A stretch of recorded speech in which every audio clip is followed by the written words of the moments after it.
மீண்டும் ஒரு விஷயம் கூட இயேசு கிறிஸ்துவின் நாமத்தில் உங்களை வரவேற்கிறேன். சாபங்களை குறித்து நாம் பார்த்தோம். அந்நிய தேவனை நாடி பின்பற்றுகிறவர்களுக்கு அநேக வேதனைகள் பெருகும் என்று ஒரு குறிப்பிட்ட ஒரு 6 சாபங்களை குறித்து நம்ம இப்போ பார்த்தோம். இப்போ பார்க்க போகிறது என்னன்னு சொல்லி கேட்டீங்கன்னா, ஆண்டவரால் வருகிற சாபம். தேவனை விட்டு நம்ம வழி விலகி போயிட்டோம்னா தேவன் மூலமாய் சில சாபங்கள் நமக்கு வரும். யார் அப்படி வழி விலகி போகிறாங்களோ அவங்களுக்கு வரும். ஆமென். அதை குறித்து நம்ம பார்க்க போகிறோம். சங்கீதங்களின் புஸ்தகம் 109வது அதிகாரத்தை எடுத்துக்கொள்ளுங்க. சங்கீதங்களின் புஸ்தகம் 109வது அதிகாரம், அதுல 6வது வசனத்திலிருந்து வாசிங்க. அவனுக்கு மேலாக துஷ்டனை ஏற்படுத்தி வையும்.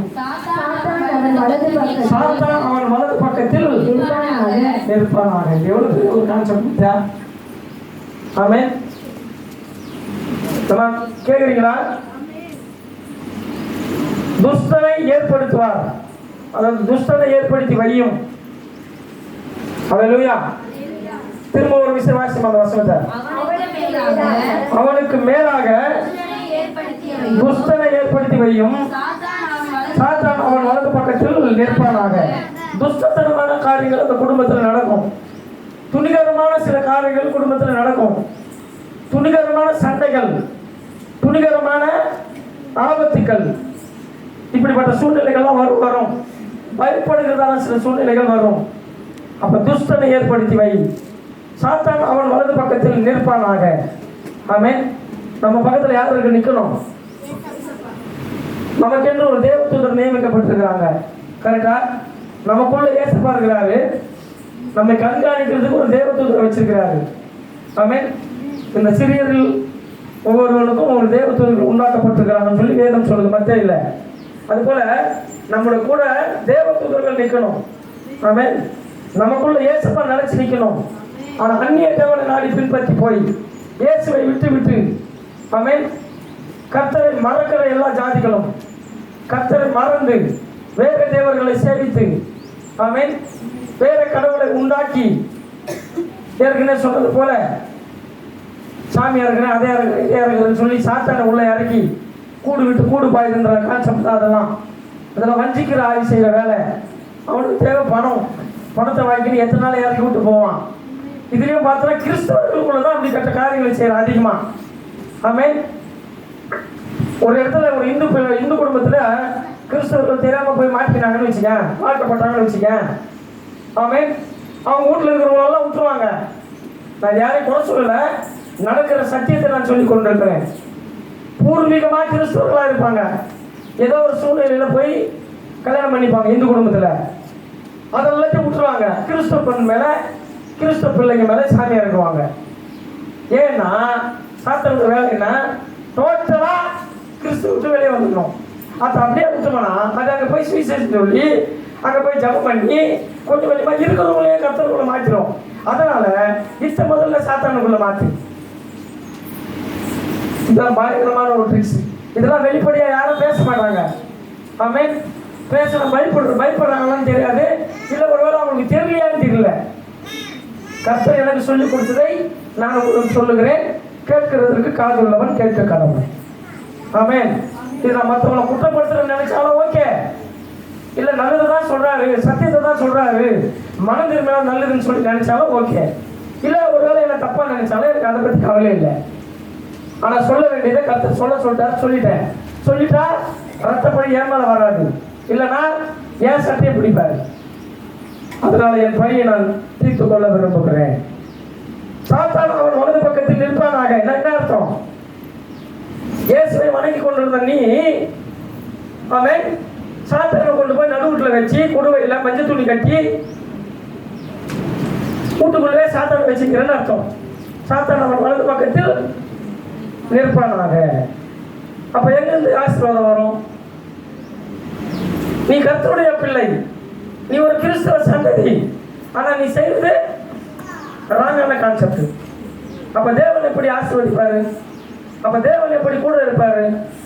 இந்த ரகசியத்தை அறிந்து கொண்ட நாம் வெளியில வரணும். எங்க வெளியில வரணும்? வீட்டை விட்டு வெளியே வரக்கூடாது. அப்படிப்பட்ட பாவ வழியிலிருந்து வெளியே வரணும்.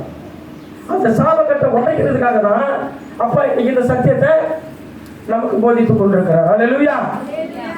அடுத்த வசனம் வாசிமா. அவன் நியாயம் விசாரிக்கப்படும் பொழுது குற்றவாளியாக கடவன். போதமா சொந்த வாசி.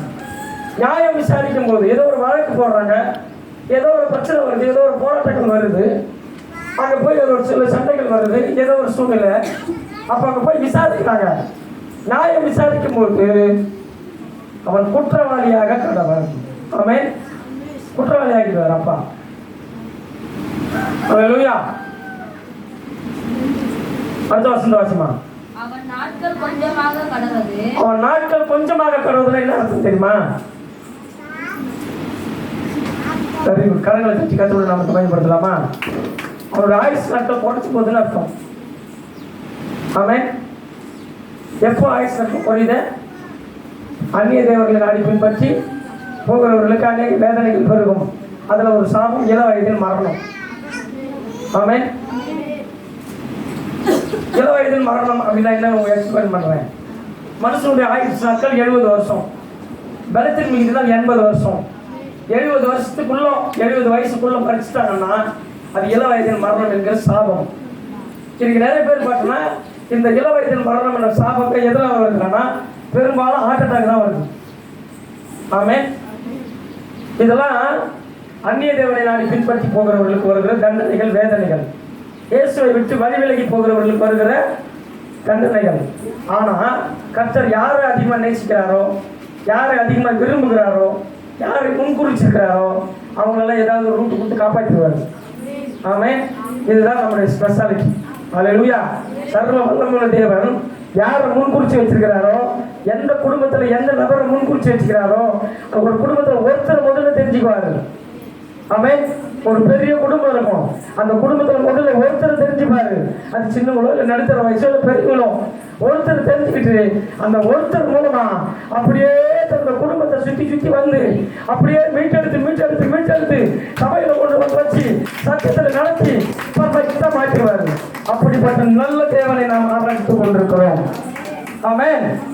அதாவது என் பிள்ளைகள் மறிச்சு போகக்கூடாது, இள வயதில் மரணம் சாபம் வரக்கூடாது, என் சாபத்தில் பிள்ளைகள் வந்து சாபத்தில் இருக்கக்கூடாது, எப்படியாவது அவர்களை மீட்டெடுக்கணும்னு சொல்லிதான் ஏற்கனவே நமக்காக மறிச்சாரு, ரத்தம் சிந்தினாரு. சத்தியங்களை சொல்லி சொல்லி வராது. சிலர் கேட்கிறாங்க, சிலர் கேட்காம இருக்கிறாங்க. கேட்கறதுக்கு காதுள்ளவன் கேட்க கடவுள். கேட்க ஆசீர்வாதம், கேட்கணும்னா சாபம். இந்த சாபத்தெல்லாம் உடைச்சி மீண்டும் குடும்பத்தை புதுப்பிச்சு ஆமென் உள் உணர்வுகளை தந்து பாவங்களை நீக்கி சுத்திகரிச்சு அவருடைய மகளாக ஏற்றுக்கொள்வதற்காக தான் இன்றைக்கு இப்படிப்பட்ட சத்தியங்கள் சபைகளிலே சொல்லப்படுகிறது. ஆமென். அப்படி தொடர்ந்து வாசிமா. அவன் பிள்ளைகள் திக்கற்றவர்களும் அவனுடைய மனைவி விதவையும் ஆக கடவுள். இதெல்லாம் சாபமா? சும்மா பயமுறுத்துறதுக்காக எல்லாம் சொல்லல. வேதத்தில் எழுதப்பட்டிருக்கிற சத்திய வசனங்கள். இதெல்லாம் ஏன் நடக்குதுன்னா அந்நிய தேவனை நாடி பின்பற்றி போனா நடக்குதுன்னு அர்த்தம். அப்புறமா பிள்ளைகள் அலைந்து திரிந்து பிச்சை எடுத்து பாழான வீடுகளில் இருந்து இறந்துள்ள கடவர்கள். எவ்வளவு பெரிய பயங்கரமான ஒரு சாபம் தெரியுமா? ஆனா உண்மையா சொல்றேன், இயேசுவை சொந்த ரட்சகரை ஏற்றுக்கொண்டு ஆமென் அவர்கள் நம்பி வந்தவர்கள் ஒருபோதும் இறந்து போவதில்லை. அதாவது இறந்து சாப்பிடுவதில்லைன்னு அர்த்தம், பிச்சை எடுப்பதில்லைன்னு அர்த்தம். அல்லேலூயா. இயேசுவை நம்பி வந்தேன், எனக்கு எங்கேயுமே வேலை வெட்டியே இல்லை, பிச்சை எடுத்து சாப்பிட்டு இருக்கிறவங்க யாரும் ஒருத்தர் காட்டுங்க பார்க்கலாம். ஆமென். இயேசுவை நம்பி வந்தா வாழ்க்கை ஆசீர்வதிக்கப்படும். இன்னைக்கு நிறைய பேர் என்ன தெரியுமா சொல்றாங்க? நீ இயேசுவை ஏற்றுக்கொண்டீங்கன்னா ஆசீர்வாதம் ஆசீர்வாதம் ஆசீர்வாதம். ஆசீர்வாதம் இருக்குதான், பணம் வந்து கொட்டணும், அது ஆசீர்வாதம் கிடையாது, அது பொய். இயேசுவை நீ ஏற்றுக்கொண்டா பணம் வந்து கொட்டுமா? வேலை வெட்டி போகவே இல்லை, இயேசுவை ஏற்றுக்கொண்டு முழுகி நான் சனைத்துட்டேன், கூரை பிச்சுக்கிட்டு அப்படியே பொத்து விழுமா? உன் கைகளின் பிரயாசத்தை நீ சாப்பிடுவாய். ஆமென். சும்மா கட்ட இயேசுவை ஏற்றுக்கொண்டா உனக்கு ஆசீர்வாதம் கொடுக்கப்படும், உனக்கு பணம் கொடுத்துருவாரு, கார் கொடுத்துருவாரு, பைக் கொடுத்துருவாரு, இதெல்லாம் பொய். ஆனால் ஆசீர்வாதம் கொடுப்பாரு. முதல்ல ஆசீர்வாதம் என்ன தெரியுமா? ரட்சிப்புன்றது தான் ஆசீர்வாதம். பாவத்திலிருந்து வெளியே வந்த இயேசுவை ஏற்றுக்கொண்ட ரட்சிப்பு என்கிற வஸ்திரத்தை கொடுத்தாரு. இதான் முதல் ஆசீர்வாதம். பரிசுத்தம் என்கின்ற ஆசீர்வாதத்தை கொடுத்தாரு, ஜெப வல்லமை என்ற ஆசீர்வாதத்தை கொடுத்தாரு, பிசாசுகளை துரத்தக்கூடிய ஆசீர்வாதத்தை கொடுத்தாரு, பற்பல பாஷைகளை பேசுகிற ஆசீர்வாதத்தை கொடுத்தாரு. இதுதான் ஆசீர்வாதம், ஆவிக்குரிய ஆசீர்வாதம். நீ இயேசு உனக்குள்ள இருந்தா ஆவிக்குரிய ஆசீர்வாதங்களை பெற்றுக்கொண்டா உலக ஆசீர்வாதங்கள் தானா வரும். இதெல்லாம் நிறைய பேர் விட்டுருவாங்க. முதல்ல இயேசு ஏற்றுக்கொண்டா ஆசீர்வாதம் தருவாருன்னு சொல்லிட்டு உலக பிரகாரமான ஆசீர்வாதத்தை தேடிக்கிட்டு பணத்தை தேடி என்ன வருமா? வேலை வெட்டி போனால் தான் பணம் வரும். வேலை வெட்டிக்கே போகாம இயேசுவை ஏற்றுக்கொண்டா பணம் வரும்னு சொன்னாங்களே, நான் இன்னும் பணமே வரலன்னு சொல்லிட்டு நிறைய பேர் மருந்து அடிச்சுட்டு போவாங்க. இப்படி கள்ள போதகம் பண்ணால் அவங்க பேசி கேட்டு வந்து சுயநலத்துக்காக வருவாங்க. வந்தால் ஒரு ஆசீர்வாதம் இருக்காது. ஏன்னா அவங்க உண்மையாக ஒத்துமையாக வந்திருக்க மாட்டாங்க. ஆமென். யாரோ சொன்னாங்கன்றதுக்காக ஆசீர்வாதம் கொட்டுன்னு வரன்றதுக்காக வந்தாங்க. ஆனால் வேலை வெட்டி போனால் இருந்து வரும், வராது. அப்போ பின்மாற்றம் நடத்தி போயிடுவாங்க. அப்போ சொல்லுகிறவர்கள் என்ன செய்யணும்? நீ இயேசுவை ஏற்றுக்கொண்டா ஆவிக்குரிய ஆசீர்வாதம் உனக்குள்ள வரும். ஆமென். நீ ஞானஸ்தானம் எடுத்துனா உன் வியாதிகள் குணமாக்கப்படும். ஆமென். உனக்குள்ள இருக்கிற சாபங்கள் போக்கப்படும். இதுதான் ஆசீர்வாதம். சாபம் விலகி போயிடுச்சுன்னா ஆசீர்வாதம் ஆட்டோமேட்டிக்கா வந்துடும். ஆமென். பாவம் விலகி போயிடுச்சுன்னா பரிசுத்தம் ஆட்டோமேட்டிக்கா வந்துடும். இயேசு உனக்குள்ள வந்துட்டா எல்லாமே சக்சஸ் ஆகும். நீ வேலைக்கு போயினா வேலை கிடைக்கும். உன் உத்தியோகத்தை எவனாலும் பறிக்க முடியாது. உத்தியோகத்தில் உயர்ந்த அந்தஸ்து கொடுப்பாரு. ஆமென். சேலரி உயர்வு வரும். இதெல்லாம் வரும். வேலைக்கு போனால் தான் சேலரி உயர்வு வரும். வேலைக்கே போனால் பணம் வரும். ஆமென். அப்போ அங்கே தேவனை நாடி பின்பற்றி போனா தரித்திரம் கிரியை செய்யும். நீ எவ்வளவு பணம் சம்பாதிச்சாலும் கையில் வாங்கின பையில் போடலை, காசு போன இடம் தெரியல அப்படின்ற மாதிரி போயிடும். ஆமென். அல்லேலூயா. அப்போ கர்த்தருக்கு பயந்த ஒரு வழிகளில் நடந்து உண்மையா உத்தமமாக இருந்து அந்நிய தேவனை நாடி போகாம இயேசுதான் தெய்வம், அவரை தவிர வேறு எதையுமே இல்லை. ஆமென். நான் வேற எதையும் நாடி போக மாட்டேன். அவரை நான் மறுதளிக்க மாட்டேன். நான் செத்தாலும் பரவாயில்லை. ஆமென். மரணமே நேரிடத்துக்கு இருந்தாலும் இயேசுவின் அன்பை விட்டு பிரிப்பவன் யார்? அந்த உறுதி நமக்குள்ள இருக்கணும். ஆமென். யாரோ சொல்றாங்க, எவ்வளோ சொல்றாங்கன்னு சொல்லி துர்வாலோசனையை கேட்டு ராஜான உபதேசங்களை கேட்டு இயேசுவை விட்டு வழி விலகி போய் கண்டதை உடம்புல ஏற்றிக்கிட்டு அந்த எடுத்து போய் நடுவுட்டில் வச்சுக்கிட்டு தரித்திரத்திலும் நோயிலையும் பேரிலையும் பிசாசிலையும் பயந்துக்கிட்டு வாழ்றது போதும். தூக்கி விசில் அடிக்கணும் எல்லாத்தையும். ஆமென். எங்கிருந்து விசில் அடிப்ப? முதல்ல உன் மனசுல இருந்து விசில் அடி. ஒரு உதாரணத்துக்கு நான் ஒன்று சொல்கிறேன். இங்கே வந்து ஏதோ ஒன்று பச்சு வச்சுட்டாங்கன்னு வச்சுக்க, உதாரணத்துக்கு சொல்கிறேன். அது ஒரு அடி ஆயத்தில் இருக்குதா 10 அடி ஆயத்தில் இருக்குதா தெரியாது. நீ அதை தோண்டி எடுக்கணும்னு அவசியமே இல்லை. இயேசு நாமத்தை மிதிக்கிறேன்னு சொல்லி வாயின் வார்த்தைகள் மூலமா நீ சொன்னியானாலே அது சுட்டரிக்கப்பட்டு போயிடும். அதை நீ தோண்டவும் தேவையில்லை, அதை நீ எடுக்கவும் தேவையில்லை. கல்விக்கு எதிரில் இருக்கிற தூக்கி விசிறடி. அதை மறைச்சு வச்சிருக்குதா அப்படியே ஊற்று. இயேசுவின் ரத்தத்தை ஊத்துறேன், ஜபம் தண்ணி தெளி. உன் உள்ளத்துல முதல்ல இயேசுவை ஏத்துக்கோ. ஆமென். உன் உள்ளத்துல நீ முதல்ல இயேசுவை ஏத்துக்கினா அது காணாம போயிடும். ஆமென். ஹல்லேலூயா. சரி, விஷயத்துக்கு வருமா? அப்புறம் வாசிமா தொடர்ந்து. கடன் கொடுத்தவன் அவனுக்கு உள்ளதெல்லாவற்றையும் அபகரித்துக் கொள்வான். ஏமா நான் கடனை கொடுத்தவனுக்கு நீ திருப்பி கடன் செலுத்தவே இல்லை. அப்ப கடன் வாங்கினவன் கடன் பட்டவனுக்கு அடிமை. அப்ப உள்ளதெல்லாத்தையும் எடுத்துட்டு போயிடுவான். இதெல்லாம் ஒரு தரித்திரத்தினுடைய கான்செப்ட். ஆமென். அதுக்கப்புறம் நீ மறுபடியும் புதுசா வாங்கணும், அதுக்கு கடன் வாங்கணும். இப்படிதான் தரித்திரத்தினுடைய ஆதி கிரியை செய்யும். உண்மையா உத்தமமா பயபக்தியா இருந்தேன்னா வேலை ஆட்டோமேட்டிக்கா கிடைக்கும். அந்த வேலையில வர கொஞ்சம் வருமானம் கர்த்தர் அதில் ஆசீர்வதிப்பாரு. ஆமென். பணம் நிறைய வேணும்னு சொல்லி கண்டதெல்லாம் செஞ்சா பணம் வந்துடுமா? எல்லாத்தையும் செஞ்சு வீட்லயே உட்காந்து பணம் வந்துடுமா? ஆமென். இருக்கிறதும் பிச்சுன்னு போயிடும். இயேசு அதாவது வசனம் ஒன்று சொல்லுது, என் பிதாவானவர் கொடுக்கிற யாரும் என்னிடத்துல வரும். நீ கர்த்தருக்கு பிரியமானபடி இருந்தனா 100 ரூபாய் சம்பாதிச்சினா கூட 90 ரூபாய் செலவாகி 10 ரூபாய் எடுத்து வைக்க தேவன் கிரியை செய்வார். ஆமென். நீ கர்த்தருக்கு பிரியமில்லாத காரியங்களை செஞ்சதுன்னா இருக்கிறது சேர்த்து வச்சுன்னு போயிடும். சேர்த்து வைக்கவே முடியாது.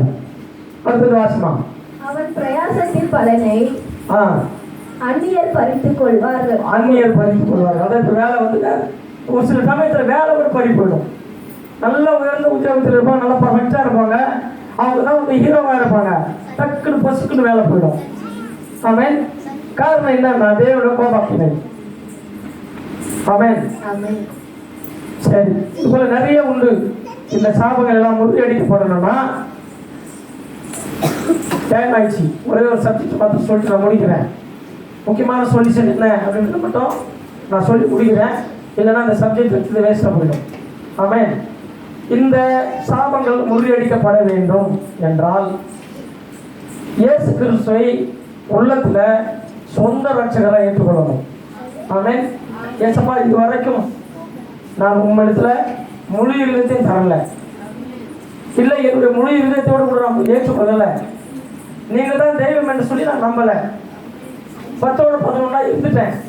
ஆமென். ஆனால் இந்த நொடி பொழுதுல இப்போ இந்த குடும்பத்தில் இவ்வளோ சாபங்களாக இருக்கிறத இந்த சத்தியத்தின் மூலமாக நான் உணர்ந்து கொண்டேன். அதனால் இந்த சாபம் என் குடும்பத்தில் இனி கிரியை செய்யக்கூடாதபடி, இனி வருகிற என் தலைமுறையில் அது இராதபடிக்கு அந்த சாபங்கள் எல்லாம் உடைச்சி போடுங்க.